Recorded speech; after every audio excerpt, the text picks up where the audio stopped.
안녕하십니까. 네. 마지막이죠, 오늘이. 네. 문제풀이, 예상 문제풀이 마지막입니다. 다음 주부터는 실전 모의고사. 실전 모의고사 과정 총 4주, 4회 하죠. 그리고 이제 마무리 2번 남은 4회 과정 속에서 여러분들이 미리 좀 풀어오시는, 와서 푸시든 하여튼 푸실 때 딱 40분 읽으셔야 돼요. 훈련을 하세요. 학원에서 답안지도 줄 거예요. 그럼 40분 동안 풀고 나머지 한 10분 동안 마킹하는 것까지를 꼭 하셔야 돼요. 처음에 그렇게 굳게 마음을 먹어도 안 하는 분들이 태반입니다. 꼭 그렇게 하셔야 돼요. 두 번째로 이제 하기 전에 꼭 이제 다 봐야 될 것 같은, 그죠? 한번 쫙 보고 뭘 모의고사를 봐야 점수가. 근데 그게 좀 힘들어요. 그게. 두 가지 방법이 있습니다. 하나가 특정 부분, 그래서 1회차에는 민총 딱 보고 시험 보고, 2회차는 물권 딱 보고 시험 보고, 3회차에는 계약 보고 시험 보고, 4회차는 이제 특별법 우리 프린트 나눠드렸던 거 그거 한번 쫙 보고 시험 보고, 이런 식으로 하거나 아니면 처음부터 끝까지를 1주차에는 조문 한번 쫙 읽어보고 시험 보거나, 조문을 쫙 읽어보고 시험 보거나, 아니면은 뭐 교과서나 요약서에 있는 내용 중에서 중요하다고 체크해놨던 거 있죠. 특정 파트가 있어요. 이중매매는 이중매매, 무건들이 그 부분만을 쫙 처음부터 끝까지를 쫙 읽어보고 시험을 보거나. 여기 조금 버거울 거예요.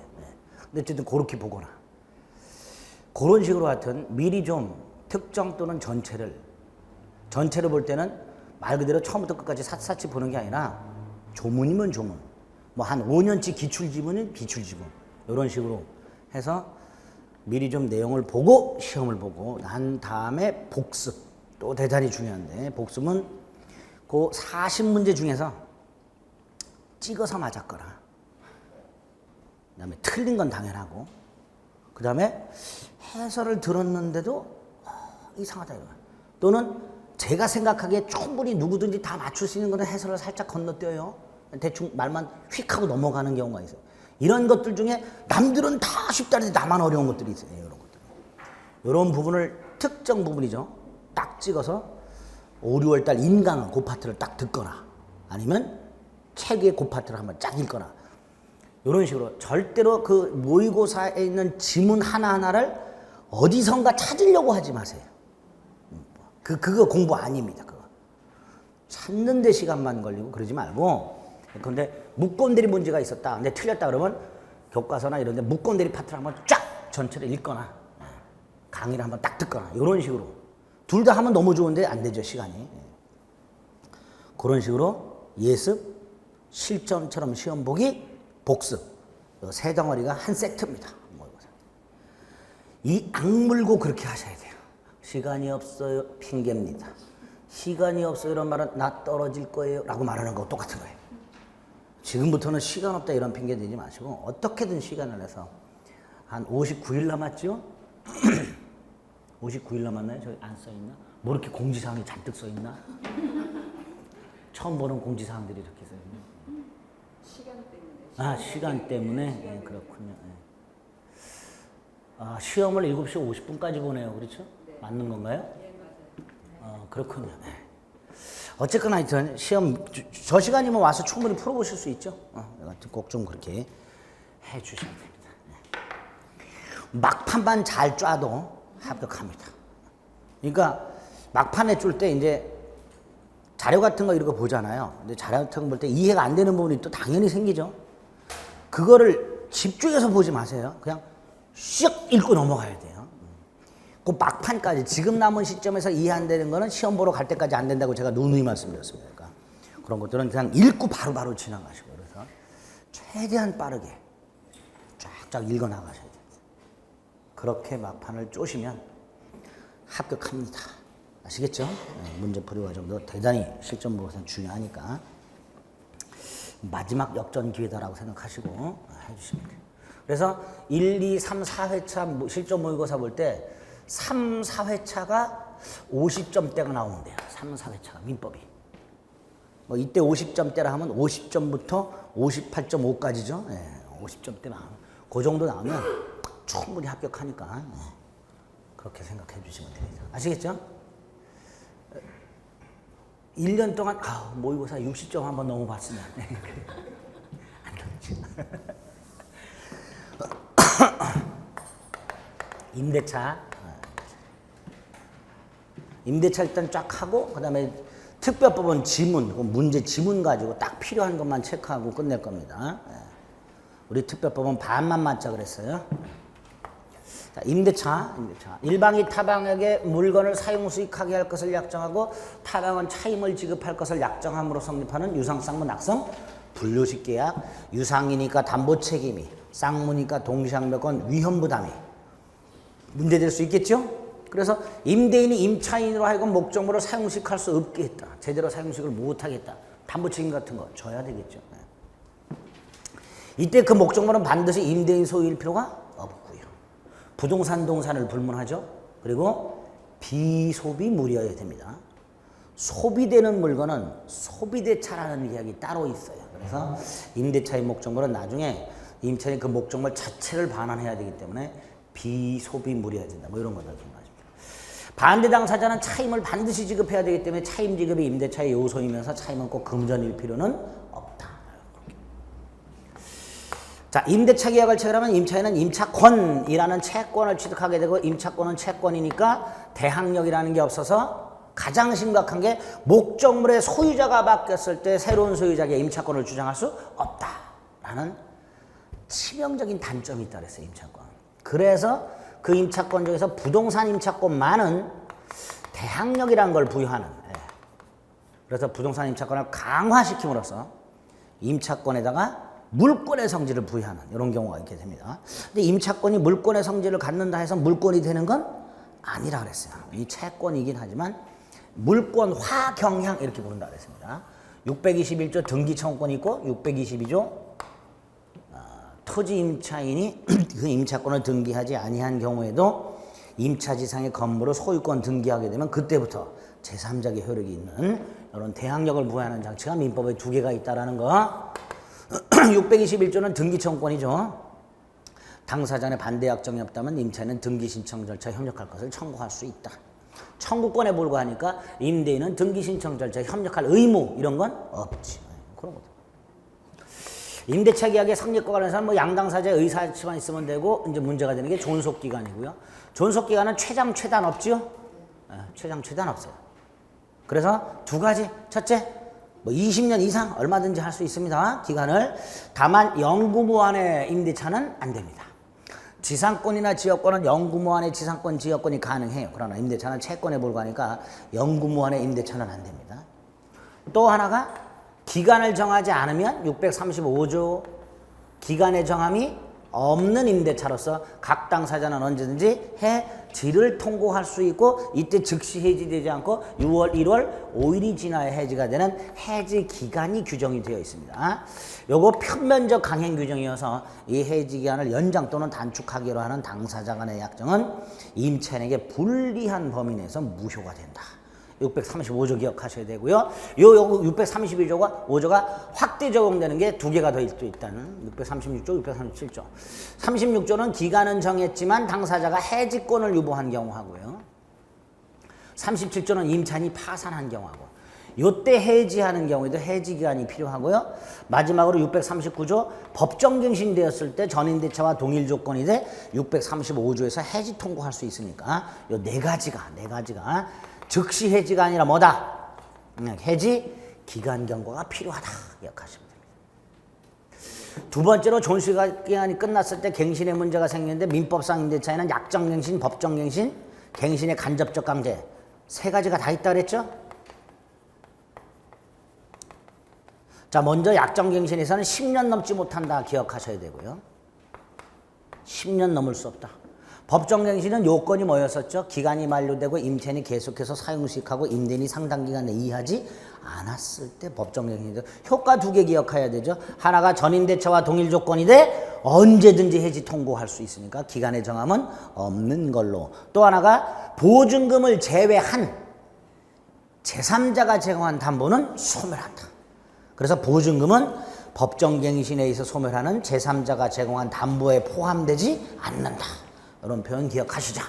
효과 기억하시면 되고요.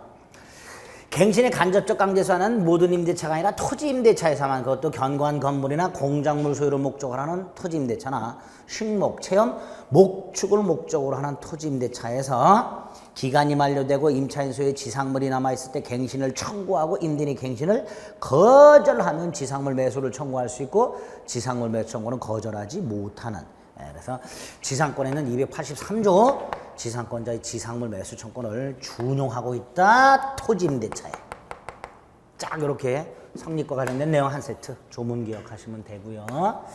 임대차 계약의 효력은 임차인의 권리 의무, 임대인의 권리 의무를 말하겠죠. 그렇죠? 이때 임대인의 권리 의무 중에서 권리는 차임 청구권일 거고요. 의무. 이 차임 청구권에서는 다른 거 차임 지급 의무에서 보면 되는데, 이 차임 청구권을 담보할 목적으로 법정질권, 법정저당권이 있을 때 간단하게 기억하세요. 임대인이 연체 차임에 대해서 임차인 소유 동산을 압류하면 법정질권, 부동산을 압류하면 법정저당권.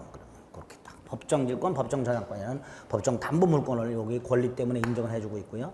의무는 기본이 되는 게 임차인으로 하여금 목적으로 사용 수익하게 할 의무, 그래서 인도 의무가 있고요. 제3자의 방해를 제거해 줘야 되고요.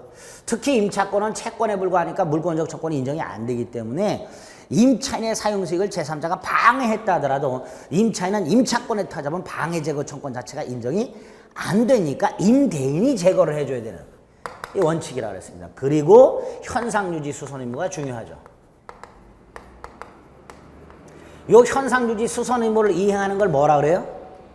임대인의 무슨 행위라 그래요? 보존 행위.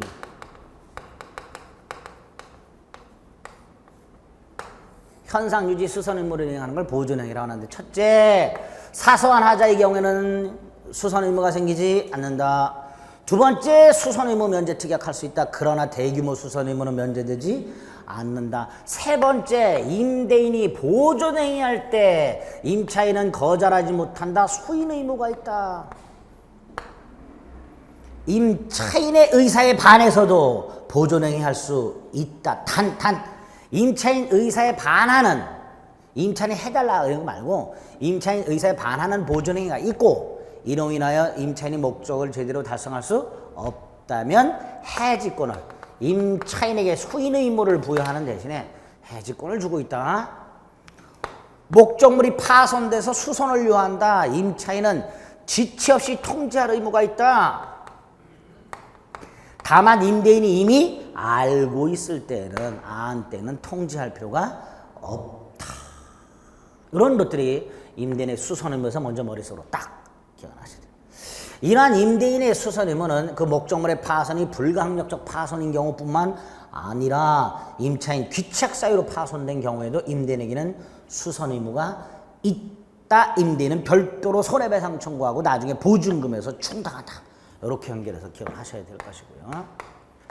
이러한 임대인의 현상유지 수선 의무 외에 임차인의 안전을 배려해주거나 도난을 방지해주거나 이럴 의무는 통상의 임대차에서는 없고, 여관 숙박계약이라든가 병실 입원계약 같은 특수임대차에서만 안전배려 의무, 도난 방지 의무라는 게 인정이 된다.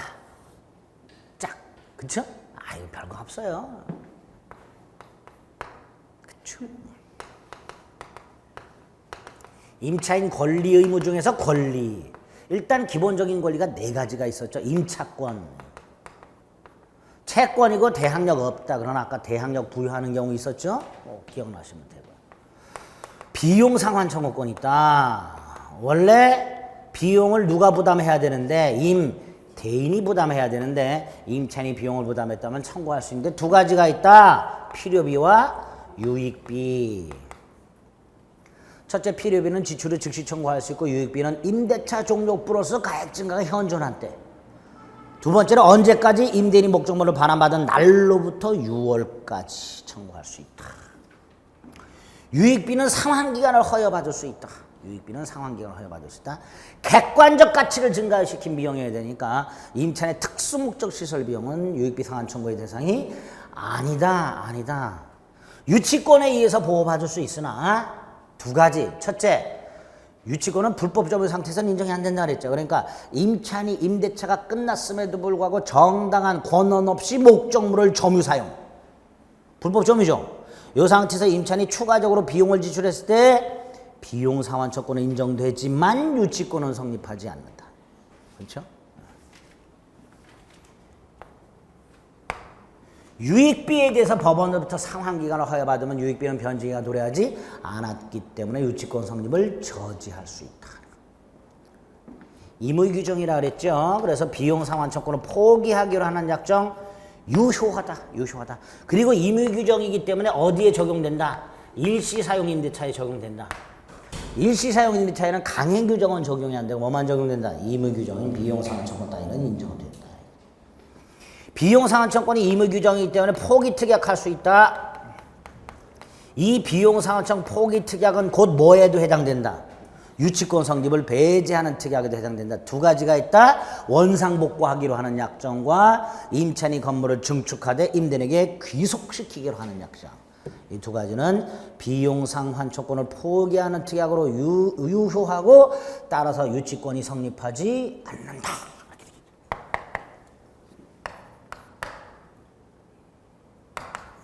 부속물 매수 청권이 있다. 근데 이 부속물 매수 청권은 아무데나 인정되는 게 아니라 건물 기타 공작물 임대차에서 임차인한테만 인정된다. 건물 기타 공작물 임대차에서 임차인한테만 인정된다. 두 번째 임대차가 종료되었을 때 인정된다. 아까 지상물 매수 청권은 기간 만료한 때고요. 부속물 매수 청권은 종료 시에. 다만 이 종료 사유 중에 임차인의 이익이 차임연체 따위 같은 채무 불이행을 이유로 하는 해지로 종료된 경우에는 부속물 매수를 청구할 수 없다. 이때 이 부속물은 독립된 물건, 만약에 이 부속된 물건이 건물 기타 공작물의 구성 부분이 되어버리면 비용 상환청권으로 갈 뿐 부속물 매수 청구는 인정 안 된다. 독립한 물건이고 임차인 소유고 앤드 객관적 편익. 임차인 특수목적 시설물 안 되고 객관적 편익에 제공되는, 객관적 사용 편익에 제공되는 그런 물건 중에서 임대인 동의받아 부속시킨 경우하고 임대인으로부터 매수한 경우하고 이 두 가지만 부속물 매수를 청구할 수 있다. 편변적 강행 규정이다. 따라서 부속물 매수 쪽으로 포기하기로 하는 약정으로서 임차인에게 불리한 것은 무효가 된다. 불리하지 않으면 유효다. 대표적인 보증금과 차임을 시세보다 저렴하게 하는 대신 부속물 매수 쪽을 포기하기로, 이런 건 유효하다. 형성권이다. 임대인의 동의나 승낙을 받을 필요 없이 매수청권 행사 당시 시가 상당액을 매매대금으로 하는 매매계약이 성립하게 되고 동시행 관계가 인정되니까 임대인이 부속물 매매대금을 지급하지 않으면 임차인은 동시이행의 항변권을 행사할 수 있을 뿐 유치권을 주장할 수는 없다. 이렇게 되겠죠. 동시항변권이 인정이 된다. 네 번째로 지상물 매수청권이 있다. 첫째, 토지임대차에서만 인정된다.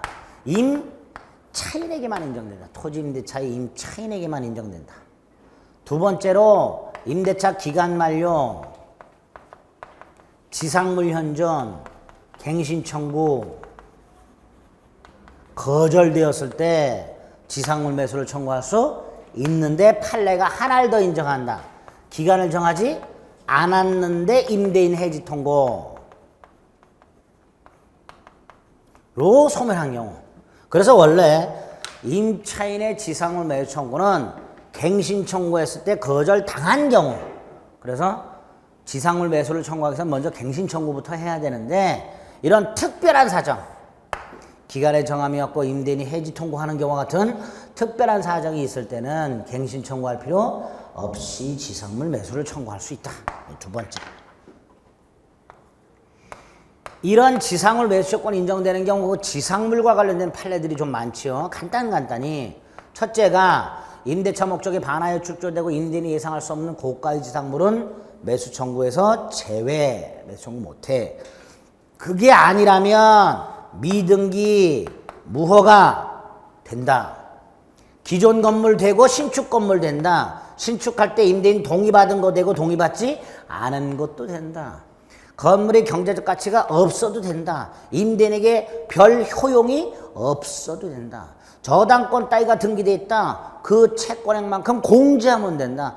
따라서 저당권 따위가 설정된 지상물에 대해서는 매수 청구할 수 있다. 단 이 지상물이 임대인 소유 토지와 임대인 이외의 자의 소유 토지에 걸쳐서 건립이 되었을 때 가장 먼저 전부 매수를 청구할 수는 없다. 임대인 소유 토지 위에 있는 건물 부분 중에서 구분 소유권의 개체가 될 수 있는 부분에 한해서만 매수를 청구할 수 있기 때문에 만약에 이 건물이 구조상 이용상 독립성을 갖추지 못하고 있다면 아예 매수 청구권이 인정 안 된다. 이렇게 되겠죠. 편면적 강행 규정이다. 따라서 지상물 매수권을 포기하기로 하는 약정 중에서 임차인에게 불리한 건 무효니까 임대차 기간 중 나중에 지상물 매수권을 포기하기로 하는 특별한 사정이 없는 한 무효다. 단 지상물 매수 조건이라는 자체가 요럴 때 생기니까 만약에 임대차 기간 중 합의로 임대차를 해지한 경우 합의 해지의 경우에는 지상물 매수 조건 자체가 생기지 않으니까 포기라는 것도 있을 수가 없으니까 만약에 이 경우에 지상시설 일체를 포기하거나 지상시설 일체를 철거하기로 약정을 했다 하더라도 이건 지상물 매수 청구를 포기하는 게 아니니까 생기지도 않은 권리를 포기한다는 건 있을 수 없으니까 합의 해지하면서 지상물을 철거하기로 유효 이건 지상물 매수 조건 포기 특약이 아니다. 유효하다. 형성권이다. 역시 임대인의 동의나 승낙을 받을 필요 없이 매수 청구권 행사 당시 시가상당액을 매매대금으로 하는 매매계약이 성립한 걸로 본다. 그때 청구권 행사 당시 시가상당액이 매매대금이기 때문에 임대인은 임차인이 기존 건물을 철거하고 신축할 때 지출한 모든 비용을 보상할 필요가 없다. 매매계약이 성립한 걸로 된다. 동시이행의 항변권이 인정된다. 자, 이 동시항변권 관해서 갑소유 땅에 을이 임차권에 터잡아 건물을 갖고 있다. 매수를 청구했다. 매매계약이 성립이 되죠. 대금을 줄 때까지 동시이행의 항변권을 행사하여 건물 이전 및 소유권 이전 의무를 거절할 수 있겠죠. 그 거절하는 동안에 동시이행의 항변권을 행사해서 지상물에 대한 이전 의무 이행을 거절하는 동안에 땅을 사용하고 있으니까 이 땅 사용에 대해서만큼은 부당이득을 반환해야 한다. 차임상당의 부당이득 반환 의무가 있다. 이런 지상물 매수 청구권은 건물 소유자가 하는 거니까 만약에 임차인이 중간에 건물을 팔아버렸다. 임차인은 지상물 매수를 청구할 수 없다. 누구를 상대로 하는가? 임대차 종료 당시 토지 소유자를 상대로 한다. 그런데 임대차가 종료된 상태에서 을이 지상물 매수를 청구하지 않고 있는 동안에 새로운 토지 소유자가 나타났다. 원칙적으로 새로운 토지 소유자에게는 지상물 매수를 청구할 수 없으나 대항력을 갖추고 있을 때는 새로운 토지 소유자에게도 지상물 매수를 청구할 수 있다.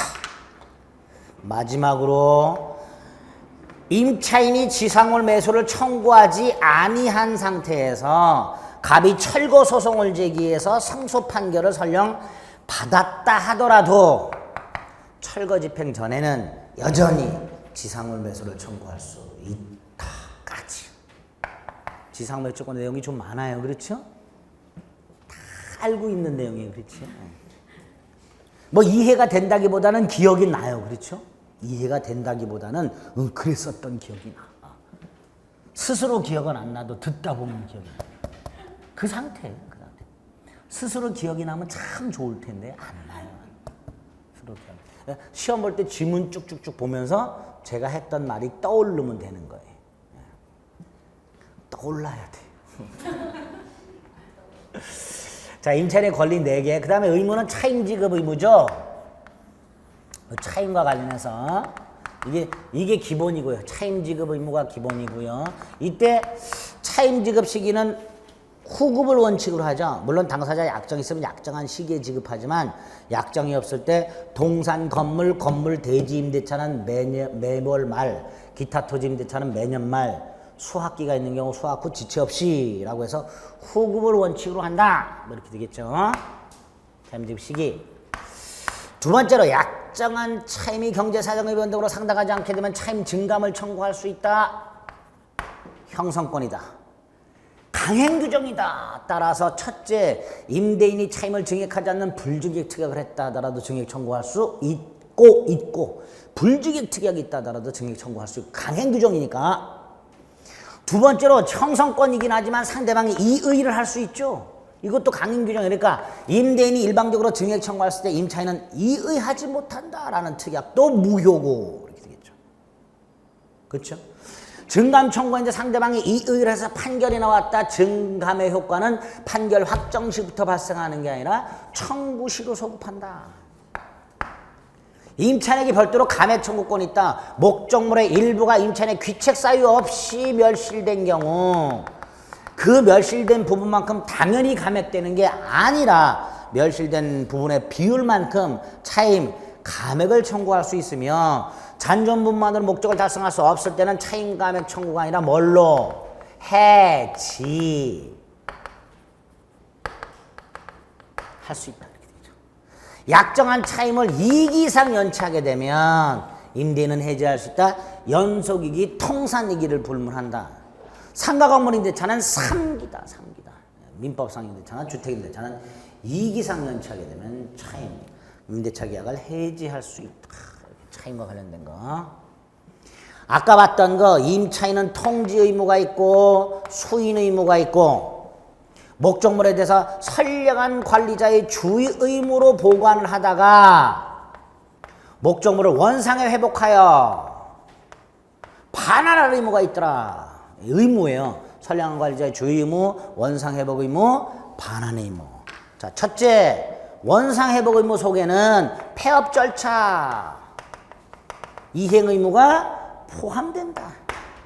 원상 회복 의무 속에 뭐가 있다? 폐업 절차 이행 의무도 포함된다. 두 번째, 목적물이 멸실 훼손됐다. 그럼 반환이 불가능하다. 임차인은 책임져야 한다. 이때 임차인이 책임을 면하려면 임차인 스스로 목적물에 대한 선량한 관리자의 주의 의무를 다했음을 임차인이 입증하라. 임차인이 입증해야 될 게 하나 더 있다. 보증금이 지급되었다. 차임을 지급했다라는 것은 다 임차인이 입증하라. 나중에 보증금을 반환받고자 하는 임차인이 임대인에게 차임을 지급했음을 증명하라. 그래야 돌려받을 수 있게 된다. 이런 의무를 쫙 한 세트 머릿속에 넣으시면 됩니다. 임차권 양도 전대가 나옵니다. 목적물 전대. 첫째, 임대인 동의받아라. 임대인 동의 없이는 임차권을 양도하거나 목적물을 전대하지 못한다. 이때 동의, 양도나 전대차 계약의 효력 요건이 아니라 양수임 전차인이 임대인에게 자신의 권리를 주장하기 위한 대항 요건이다. 따라서 동의가 없다 하더라도 양도나 전대차 계약은 유효하다. 사전 동의, 사후 동의를 불문한다. 한 번 한 동의는 철회하지 못한다. 동의 관련된 거 하나. 두 번째로 동의 없는 무단양도, 무단전대. 갑에서 을로, 을에서 병으로 임차권이 양도되거나 전대가 됐는데 갑이 동의하지 않았다. 첫째, 양도인, 양수인, 전대인, 전차인 사이 계약은 유효. 단 을은 동의를 받아줄 의무를 부담하고 동의를 받아주지 못하면 담보 책임을 부담해야 되니까 병은 을과의 계약을 해제할 수 있다. 갑을 사이에 갑은 을과의 계약을 해지할 수 있다. 해지 여부는 갑의 자유다. 단 무단양도나 무단전대가 배신적 행위가 아니라면 해지할 수 없다. 부부 사이의 양도전대. 배신적 행위가 아니다.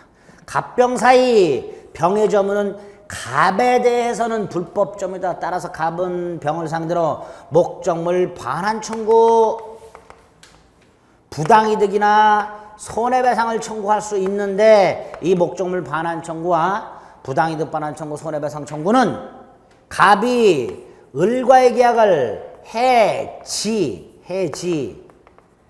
했는지 안 했는지에 따라 달라진다. 만약에 해지를 했다면 갑은 병에 대해서 직접 자기 자신에게 반환할 것을 청구할 수 있고 부당이득이나 손해배상도 청구할 수 있는 반면에 갑이 을과의 계약을 해지하지 않았다면 즉 갑, 을 간의 임대차 계약이 존속하고 있다면 이때 갑은 자기 자신이 아닌 을에게 반환할 것을 청구할 수 있으며 차임상당에게 부당이득 반환이나 손해배상을 청구하지는 못한다. 여전히 을에게 차임을 청구할 수 있기 때문에 여기에다가 무단전대 하나 더, 무단전대 법률관계 하나 더. 갑이 을과의 계약을 해지하지 않았다. 갑은 을에게 차임 청구할 수 있다. 병도 을과의 계약을 해제하지 않았다. 어정쩡하게 두 개의 계약관계가 존속하고 있을 때 갑은 을에게 차임 청구할 수 있고 을은 병에게 차임을 청구할 수 있으므로 갑은 을을 대위하여 병에 대해서 차임을 청구할 수 있다. 동의를 받았다. 적법량도 적법전데 먼저 적법량도 갑을 간의 임대차, 을병 간의 임차권 양도 동의를 했다. 갑을 간의 계약관계가 그대로 갑병 간의 계약관계로 다시 말해서 병은 임차인의 모든 권리 의무를 승계 단 임차인이 임대인에 대해서 이미 부담하고 있는 이 발생한 손해배상 차임을 이미 연체했다든가 을이 이미 목적물을 훼손시켰다든가 이렇게 을이 갑에서 부담하고 있는 이미 발생한 손해배상 채무는 을병 간에 특이하게 없는 한 병이 당연히 승계하는 것은 아니다. 적법전대에 전대가 있고 동의했다. 이것도 최근에 중요하다고 그랬어요. 첫째로 갑은 병에 대해서 직접 권리를 가질 뿐 의무를 부담하지는 않기 때문에 갑은 병에서 직접 차임 청구할 수 있다. 그러나 수선 의무나 비용 상환 의무를 부담하지는 않기 때문에 병은 갑에 대해서 직접 수선을 요구하거나 비용 상환 따위를 청구할 수는 없다. 두 번째, 직접 차임을 청구할 수 있는데 을도 차임 청구할 수 있다. 두 사람의 권리 중에 누게 우선하냐? 갑의 권리가 우선한다. 갑의 권리가. 따라서 전 차인이 전 대인에게 차임을 지급을 한 경우 갑이 차임 청구했을 때 전 차인은 전 대인에게 차임을 지급했음을 이유로 갑의 차임 청구를 거절하지 못한다. 갑에게 또 줘야 된다. 단 이때 병이 갑의 차임 청구에서 을에게 차임을 준 상태에서 갑이 차임 청구를 거절하지 못하는 차임이란 요 전대차 계약에서 정해져 있는 전대차 차임 지급 시기 전 지급한 차임이 하나다. 따라서 전대차 차임 지급 시기 후에 을에게 준 상태에서 갑이 차임 청구 들어오면 병은 거절할 수 있다. 전에 지급한 것만 갑의 차임 청구를 거절하지 못한다. 불쌍한 병을 보호하는 장치가 몇 개가 있다. 적법전대차에서는 첫째 존속보호 갑, 을이 계약을 합의 해지하거나 을이 임차권을 포기했다 하더라도 전차권을 소멸하지 않는다. 갑이 을과의 계약을 해지했다. 단 일방적으로 그 해지 사유를 병에게 통지해야 된다. 통지하지 않으면 병에 대해서는 임대차 해제 효력을 주장할 수가 없다. 병에게 통지가 병에게 도달한 날로부터 부동산은 6월, 동산은 5일이 지나야 임대차 계약의 효력이 소멸하게 된다. 이때 해지 사유 중에서 을의 이기상 차임을 연체를 이유로 하는 해지의 경우에는 병에게 통지할 필요가 없다. 이때는 즉시 해지로 간다. 건물 전 차이는 부속물 매수를 청구할 수 있다. 이때 부속물 매수 청구할 수 있는 거 3개. 임대인 동의받아서 전 차인이 부속. 임대인으로부터 전 차인이 매수. 임대인 동의받아서 임차인으로부터 매수. 요 3가지 부속물에 대해서는 건물 전 차인이 부속물 매수를 청구할 수 있다. 토지 전 차인은 임대 청구권 및 지상물 매수 청구권이 있다. 임대차와 전대차가 동시에 만료가 되고 전차인 소유 지상물이 남아있을 때 전차인은 요 전대차 계약과 동일 조건으로 임대를 청구할 수 있고 임대인이 거절하면 지상물 매수를 청구할 수 있다. 이렇게 네 가지 보호장치가 적법 전대차에 있다. 까지. 보증금 권리금 보증금만 임대차 계약을 체결하면서 임차인이 임대인에게 지급하는 금전 기타 물건 보증금 계약이라는 걸 해야 된다. 보증금 계약 임대차 계약의 종된 계약 별도로 독립한 계약 유물 계약일 수도 있고 낙성 계약으로 할 수도 있다.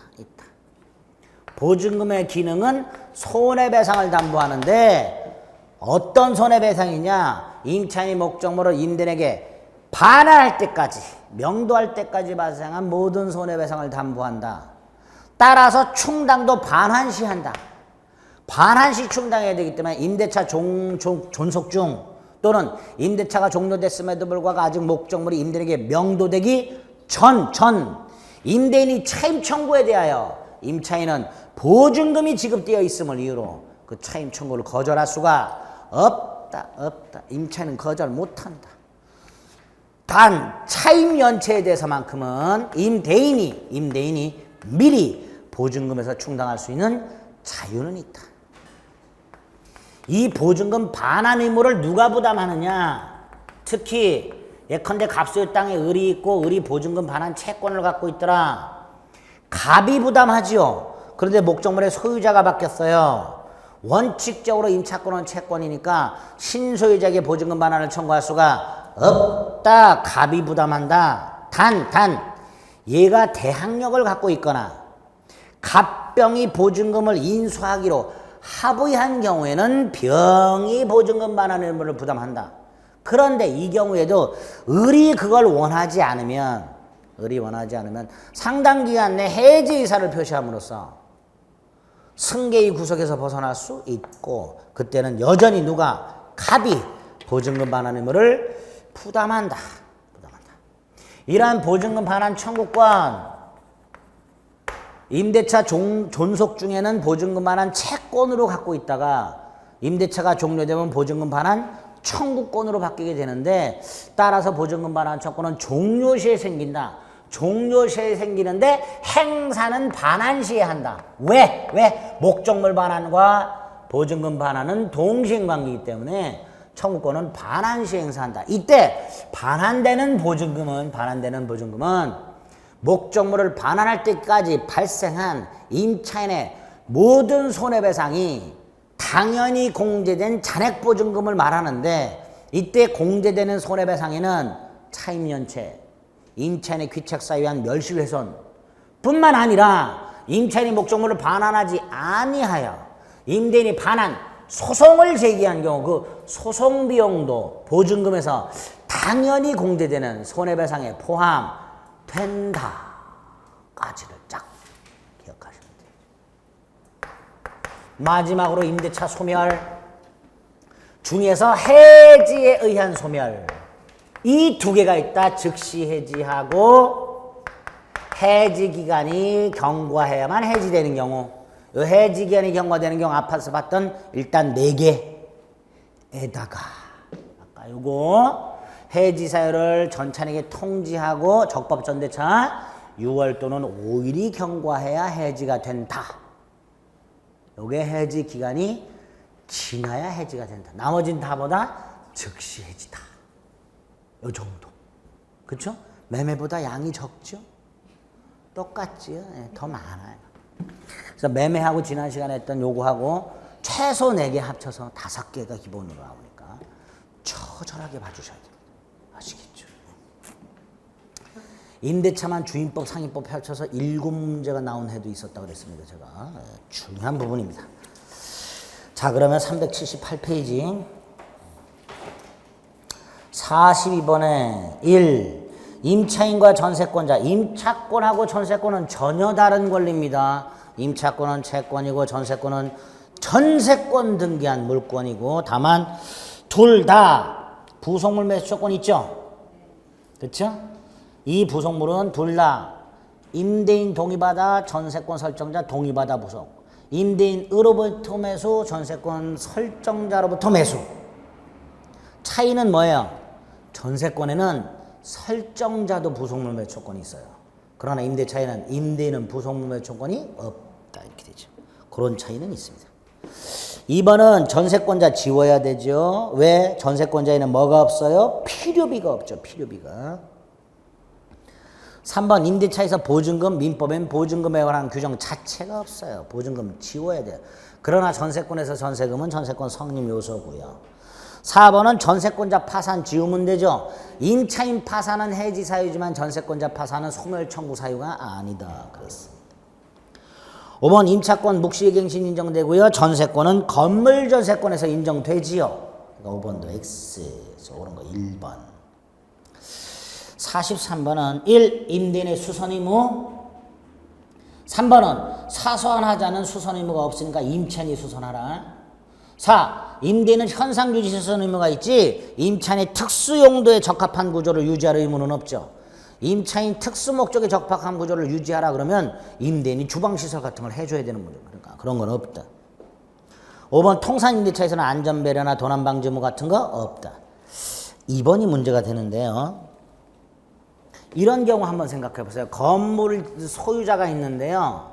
그래서 건물 1층에 뭐 구분 소유권에 개체가 되는 이제 목적으로 이렇게 구분된 부분이 3개가 있어요. 여기다가 복사 가게를 임대를 해줘요.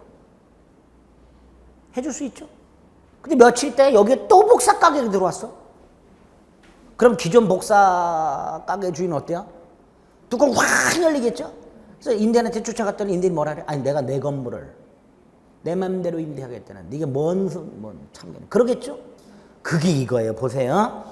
임대인은 임차 목적물의 다른 부분에서 제3자가 임차인의 수익 활동을 해야 할 우려가 있는 영업행위를 하지 아니하도록 할 의무 부담하지 않습니다. 그런 거 없어요. 그런 거 없어요. 그러니까 동종업종으로 임차할 수 있는 거예요. 기존 임차인 입장에서는 좀 괘씸하죠. 그런데 반대로 임대인이 내 건물을 내 맘대로 임대하겠다는데 그렇죠. 조금 기존 임차인한테 미안은 하지만 단 처음에 계약을 할 때 내가 복사 가게를 할 건데 임대인한테 동종업종은 임차하지 마세요라고 약정할 수는 있어요. 약정. 근데 그 약정은 우리 판례가 이게 더러워요. 명시 묵시불문. 그래서 그 명시적 여기가 틀렸어요. 2번이. 어디가 틀렸다고요? 명시적 여기 틀렸어요. 이렇게는 안 나옵니다. 이렇게는 안 나오는데 명시 또는 묵시적 약정이 없는 때는 이렇게 가는 거예요. 아이 참나. 네, 그래서 2번 지번은 그렇게 기억하세요. 명시 또는 묵시의 약정이 있을 때는 같은 영업활동을 함으로써 기존 임차인의 수익을 방해하지 못하게 해야 돼. 그런 의무가 있다. 명시 묵시적 약정이 있다면. 그런 약정이 없을 때는 임대인은 그런 의무를 부담하지 않는다. 제가 생각해요. 내 건물을 내 맘대로 임대하겠다는데 라고 생각하시면 돼요. 그렇죠? 네. 그렇게 기억하시면 됩니다. 밑에 해설을 봐도 뭔 소리인지 잘 해설하고 매치가 안 되니까 그 명시적이 틀렸다 그렇게 생각하시면 돼요. 명시 또는 묵시 이렇게 생각하시면 돼요. 아시겠죠? 그럼 이해되죠? 네. 이렇게는 출제가 안 될 거니까 걱정하지 마세요. 이렇게는 나올 수 있죠. 특별한 사정이 없는 한 이런 의무를 부담하지 않는다 이렇게 생각하시면 되죠. 특별한 사정이 없는 한 이런 의무를 부담하지 않는다. 그렇게 나올 수 있죠. 옳은 질문으로. 네. 자, 44번. 1번 보증금 교부는 임대차 요소가 아니죠? 차임은 필수 요소 그러나 금전일 필요는 없고. 2번 임차인이 수인일 때는 차임을 연대해서 부담. 3번은 숙박이라고 되어 있죠? 안전배려 의무 있다. 4번 권리주장자. 수선을 요하거나 권리주장자가 있으면 지체 없이 통지하라. 다만 임대인이 이미 안 때는 그럴 필요가 없으니까 모르는 임대인에게 이렇게 되겠죠. 5번이 틀렸죠? 임대인은 특별한 사정이 없는 한 계약 존속 중 사용수익에 필요한 상태, 이건 유지해야 되죠. 임차인 특수 목적에 적합한 구조를 유지할 필요는 없지만 일상적인 사용수익에 필요한 상태를 유지할 의무는 있다. 이걸 수선 의무라고 하지요. 5번이 틀렸고요. 45번에 1번 기간 약정했으면 언제든지 해지 통고. 토지라고 되어 있으니까 임대인이 해지하면 6월, 임차인이 해지하면 1월. 2번 636조 기간 정했지만 해지할 권리를 유보했다. 해지 통고. 3번 법정갱신 기간 만료 상당 기간 내에 이의하지 않았다. 전임대차와 동일 조건. 4번 법정갱신되면 제3자가 제공한 담보는 소멸이 원칙이다. 5번 이런 거 없다. 최장기 제한 같은 거 없다. 위헌 결정 받았기 때문에 5번 X. 얼마든지 넘을 수 있다. 46번에 1번 첫 번째 줄 차임 불증액 특약. 이 있다 하더라도 증액 청구할 수 있다. 2번 대규모 수선 의무는 임대인이 부담한다. 대규모 수선 의무까지 면제하는 특약 해서는 안 된다. 3번 통상임대차 없다 그랬고요. 4번 건물의 구성부분으로 되지 아니한 것, 이게 부속물이죠. 그런데 임차인 특수목적 사용 부속물 매수 청구할 수 없다. 4번이 틀렸네요. 5번은 배신적 행위가 아니라면 해지할 수 없다. 그래서 틀린 거 4번. 간단하죠? 네, 47번부터는 조금 쉬었다 보겠습니다. 지우지 마세요.